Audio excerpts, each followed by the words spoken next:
저는 올해 72이 되었습니다. 혼자 사는 것이 익숙해진 지는 올해입니다. 처음엔 외롭고 쓸쓸했지만 시간이 흐르면서 나름의 질서를 갖춘 하루들이 이어졌습니다. 정해진 시간에 일어나고 혼자 아침을 준비하고 TV에서 나오는 요란한 홈쇼핑 소리를 배경 삼아 조용히 밥을 먹습니다. 아내는 오래전에 세상을 떠났습니다. 함께했던 시간은 짧았고 남은 생의 대부분을 혼자 견디며 살아왔습니다. 아이들은 각자의 삶으로 멀리 떠났습니다. 처음엔 연락도 자주 왔고 명절이면 얼굴도 비췄지만 세상이라는 것이 워낙 각박한지라 점점 멀어졌습니다. 지금 제 곁에는 사람보다 물건이 많습니다. 아내의 사진, 오래된 책들, 고장났지만 버리지 못한 손목시계, 그리고 식탁 위에 항상 놓인 약봉투 몇 개. 사람 소리가 듣고 싶을 땐 TV 소리를 일부러 크게 틀어놓습니다. 집에 울려 퍼지는 드라마 대사 속에서 나는 잠시나마 누군가와 함께 있는 기분을 흉내냅니다. 복지센터에서 가끔 전화를 줍니다. 건강은 괜찮으신지, 식사는 잘 챙겨 드시는지. 그 짧은 통화 한 줄에 하루가 버텨지기도 합니다. 참 신기한 일입니다. 누군가 이름을 불러주는 것만으로도 사람은 하루를 살아낼 힘을 얻습니다. 제가 살아온 인생은 평범합니다. 전기설비 일을 했고 무리하지 않고 누구에게 폐 끼치지 않으려고 애쓰며 살았습니다. 부자가 된 것도 아니고 그렇다고 궁핍하게 살았던 것도 아닙니다. 적당히 벌고 적당히 쓰고 그렇게 하루하루가 쌓여 지금에 이르렀습니다. 그런데 이상하게도 사람은 나이가 들수록 감정에 더 약해지는 것 같습니다. 젊을 땐 무심하게 넘겼던 말 한마디에 눈물이 나고 버스에서 어린아이가 웃기만 해도 괜히 마음이 따뜻해집니다. 그럴 때마다 생각합니다. 나는 지금 누군가에게 필요한 사람일까? 내 이름을 기억해주는 사람은 아직 있을까? 몇 달 전 복지센터에서 안내를 받았습니다. 시니어 인턴의 기초교육이라는 프로그램이 있었습니다. 처음엔 그저 무료라는 말에 혹했을 뿐입니다. 스마트폰으로 사진을 찍고 문자 보내는 법을 배울 수 있다기에 심심한 김에 한번 가보자고 마음먹었습니다. 그곳에서 그녀를 만났습니다. 이야기는 그날부터 시작되었습니다. 그녀의 이름은 정화였습니다. 머리는 단정한 단발이었고 말투는 조용하고 차분했습니다. 55세라고 했습니다. 나보다 17살이 어렸지만 그녀는 어딘가 세상을 많이 겪은 사람처럼 보였습니다. 처음엔 수업이 끝난 뒤 인사만 나누는 사이였습니다. 안녕히 들어가세요. 그 한마디가 그렇게 반가울 수가 없었습니다. 오랜만에 누군가가 나를 당연하게 바라보는 느낌이었습니다. 며칠 뒤 그녀가 먼저 말을 걸었습니다. 혼자 사세요? 나는 조금 당황했지만 고개를 끄덕였습니다. 그녀는 고개를 끄덕이며 말했습니다. 저도요. 가끔 사람이 그립긴 해요. 그래도 뭐 나이 들어가면서 더 단단해져야겠죠. 그녀는 그렇게 웃었습니다. 그 웃음이 참 따뜻했습니다. 이상하게도 그날 이후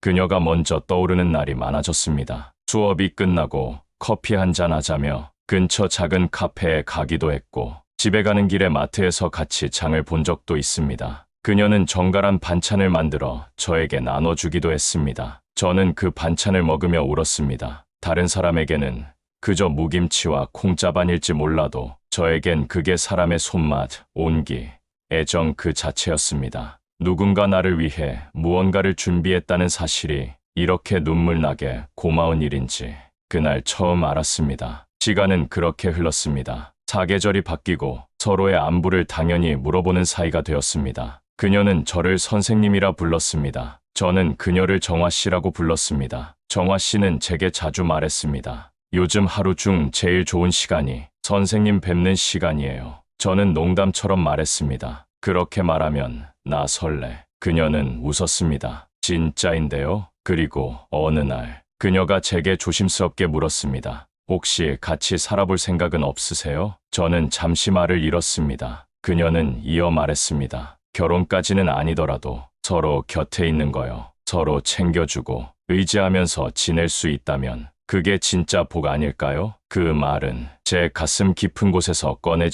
잊고 있던 희망을 불쑥 꺼내놓은 듯한 기분이었습니다. 나는 그날 밤 잠을 이루지 못했습니다. 혹시 꿈이 아닐까? 내가 너무 외로워서 만든 착각은 아닐까? 하지만 그녀는 다음 날도 똑같은 눈빛으로 저를 바라봤고 나는 그 눈빛을 믿기로 했습니다. 그 후 그녀는 제게 혼인신고를 제안했습니다. 우리 나이에 뭐 결혼식까지는 무리고요. 그냥 법적으로만. 그럼 병원에 갔을 때나 무슨 일이 생겼을 때 서로를 보호할 수 있잖아요. 그녀는 그렇게 말했습니다. 저는 믿었습니다. 마음속에서 무엇인가 무너져 내리는 소리도 들렸지만 그보다 더 크게 울렸던 건 오랜만에 느낀 함께라는 단어의 온기였습니다. 그녀는 제게 물었습니다. 정말 괜찮으시겠어요? 나는 말했습니다. 내 인생에서 가장 따뜻한 선택이 될 것 같소. 그리고 우리는 함께 구청으로 갔습니다. 혼인신고가 끝나고 제 삶은 눈에 띄게 달라졌습니다. 혼자가 아니라는 사실이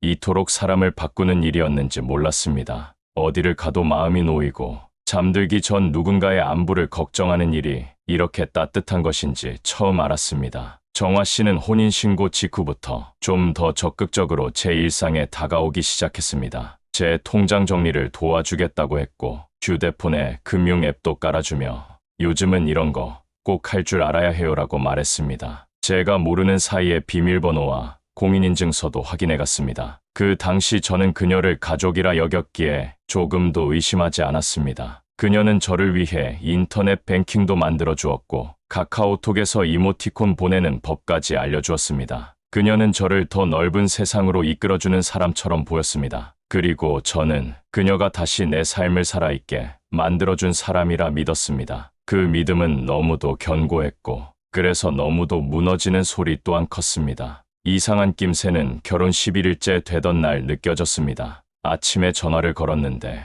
지금은 연결할 수 없는 번호입니다. 그녀의 번호로는 단 한 통도 연결되지 않았고 카카오톡도 탈퇴한 사용자입니다. 라고 떴습니다. 처음에는 당황스러웠지만 배터리가 나갔겠지 하며 넘겼습니다. 하지만 다음 날 그녀가 살던 오피스텔을 찾아갔을 때 제가 마주한 건 텅 빈 집이었습니다. 문은 잠겨 있었고 인터폰을 눌러도 대답이 없었습니다. 관리소에 물었더니 어제 새벽에 짐을 다 빼고 나가셨다고 했습니다. 이삿짐 센터는 정화 씨가 아닌 다른 이름으로 예약되어 있었다고 했습니다. 순간 심장이 얼어붙는 느낌이 들었습니다. 그녀가 사라졌다는 사실보다 그녀가 처음부터 떠날 준비를 하고 있었을지도 모른다는 생각이 저를 무너뜨렸습니다. 집으로 돌아와 정화 씨가 알려준 금융 앱부터 확인했습니다. 그녀가 만든 계정은 여전히 로그인되어 있었고 입출금 내역을 확인하자 등골이 서늘해졌습니다. 700만 원, 정기예금 해지,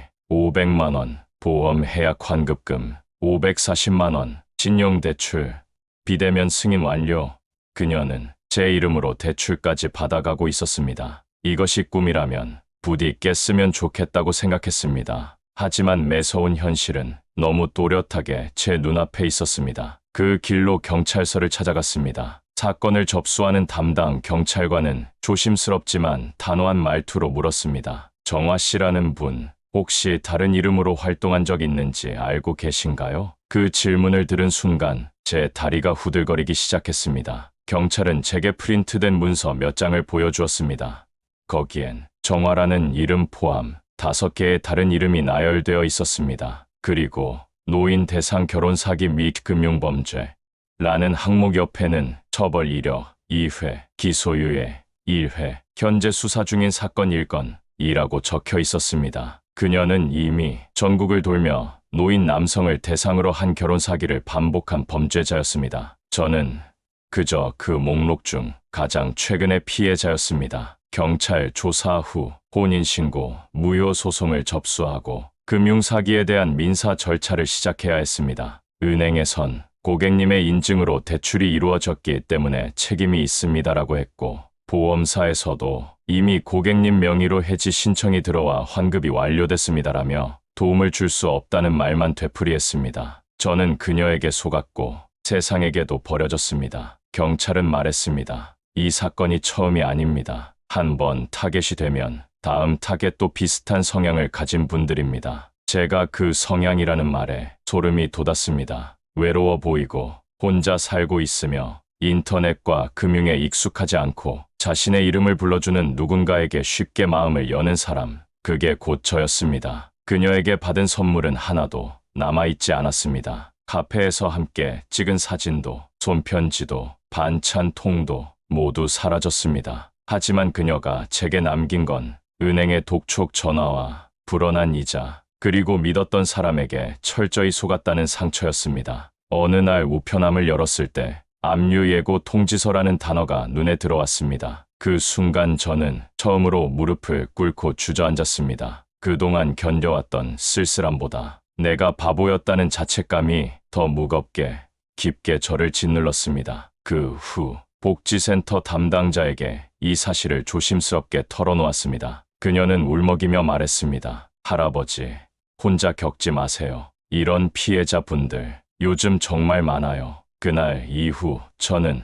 노인 대상 결혼 사기 피해자 모임에 참석하기 시작했습니다. 거기에는 저와 비슷한 사연을 가진 사람들이 있었습니다. 다들 같은 말을 반복했습니다. 나도 설마 그런 일에 당할 줄 몰랐습니다. 하지만 우리가 한결같이 반복했던 말은 그녀들이 나빴다는 말이 아니었습니다. 오히려 그 따뜻한 말 한마디가 너무 그리워서 그랬습니다. 는 말이었습니다. 그 따뜻한 말 한마디, 그 눈빛, 그 미소, 그것이 우리가 가진 가장 약한 틈이었고 그녀는 그 틈을 정확히 노렸습니다. 이제 저는 다시 혼자입니다. 하지만 전과는 조금 다릅니다. 다시 이름을 부르지 않아도, 다시 누군가와 함께하지 않아도 내가 나를 지키는 법을 배웠습니다. 사람의 마음은 어떤 상처에도 다시 피어날 수 있습니다. 하지만 다시 피어나기까지 그 상처는 온몸을 태워버릴 만큼 뜨겁게 아팠습니다. 그리고 그 사실을 저는 이제야 비로소 이해합니다. 다시 혼자가 된다는 것,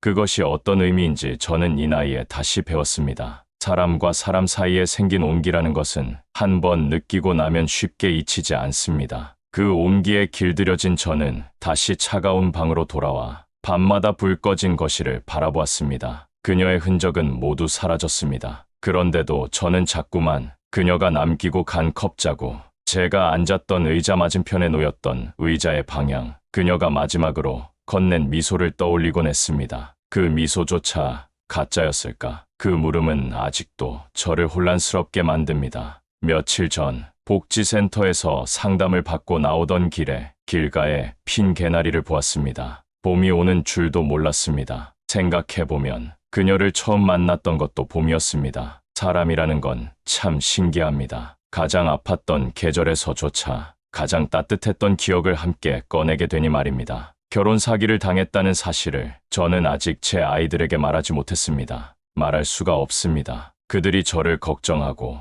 실망하고 무능하다고 생각할까봐 두렵기 때문입니다. 하지만 그보다 더 두려운 것은 제가 정말 아무것도 몰랐다는 사실입니다. 사람의 진심을 구별하는 능력, 누군가의 눈빛과 말 속에서 거짓을 읽어내는 감각, 그 모든 것이 제겐 무너져 있었습니다. 아니, 어쩌면 저는 알고도 모른 척하고 싶었던 것일지도 모릅니다. 정화 씨는 처음부터 한 번도 진심이 아니었을까요? 손을 내밀며 말했던 그 온도는 모두 계산된 연기였을까요? 그런 생각이 들 때마다 가슴이 무너집니다. 이후 저는 혼인 무효 소송을 통해 법적인 관계를 정리했습니다. 하지만 그녀가 제 이름으로 만들어낸 빚은 아직 남아있고 금융기관과의 분쟁은 여전히 진행 중입니다. 하루하루가 지치고 종종 아무 이유 없이 눈물이 나는 날도 있습니다. 하지만 저는 이제 다시 걸어가기로 했습니다. 비록 넘어졌더라도 다시는 같은 자리에 머물지 않겠다고 다짐했기 때문입니다. 사기를 당한 뒤 피해자 모임에 정기적으로 나가고 있습니다.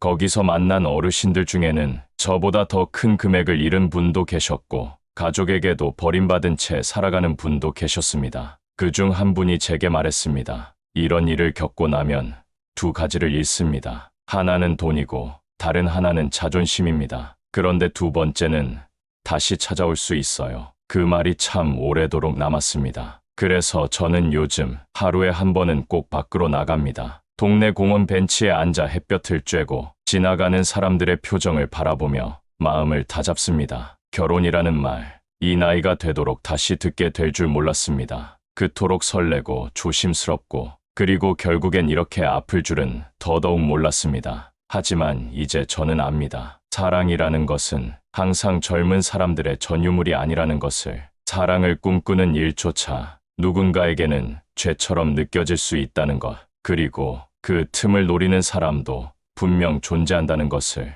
하지만 저는 그렇다고 해서 이제 사랑을 의심하며 살진 않을 것입니다. 다만 이제는 저 자신을 먼저 사랑하는 법부터 다시 배우려 합니다. 어느 날 누군가 제게 다시 이름을 불러준다면 그때는 더 이상 기대하지 않고 웃을 수 있을 것 같습니다. 더 이상 기대하거나 속거나 스스로를 잃지 않기 위해 조금은 단단해졌다고 믿고 싶습니다. 지금도 어딘가에는 외로움에 흔들리는 누군가가 있을 것입니다. 저처럼 누군가의 눈빛에 기대고 싶어질 만큼 마음이 헛헛한 누군가가 그분들께 말씀드리고 싶습니다. 외롭다고 해서 모든 손을 잡을 필요는 없습니다. 누군가 당신의 이름을 불러줄 때 그 말 속에 담긴 눈빛을 꼭 확인하시길 바랍니다. 그 이름을 사랑으로 부르는 사람인지 욕심으로 부르는 사람인지 구별할 수 있는 눈을 잃지 않으시길 바랍니다. 그리고 무엇보다 당신 스스로가 당신 이름을 따뜻하게 불러주실 수 있길 바랍니다. 저는 아직도 누군가의 전화를 기다릴 때가 있습니다. 어쩌면 그녀가 아니더라도 누군가 제 안부를 묻고 제 이름을 부르며 웃어줄 수 있는 그런 하루가 다시 오지 않을까. 그런 작은 희망을 품고 살아갑니다. 비록 사기를 당했지만 그 일로 인해 저는 오히려 스스로를 더 깊이 들여다보게 되었습니다. 내가 얼마나 외로웠는지, 얼마나 누군가의 손길에 목말라 있었는지를 제 자신이 가장 잘 알게 되었기 때문입니다. 이야기를 마치며 이 글을 읽고 계신 모든 분들께 감히 한 말씀 드리고 싶습니다. 노년은 끝이 아닙니다. 사랑도, 배움도, 실수도 모두 여전히 우리에게 찾아옵니다. 다만 그 모든 것에 앞서 당신이 당신 자신을 지켜야 한다는 것, 그것만은 꼭 기억하시길 바랍니다. 그리고 혹시나 당신이 지금 외롭다고 느끼고 계시다면 제 이야기를 떠올려 주세요. 누군가의 따뜻한 말 한마디에 우리는 살고 또 상처받고 다시 살아갑니다. 그 모든 것이 여전히 우리가 살아있다는 증거입니다.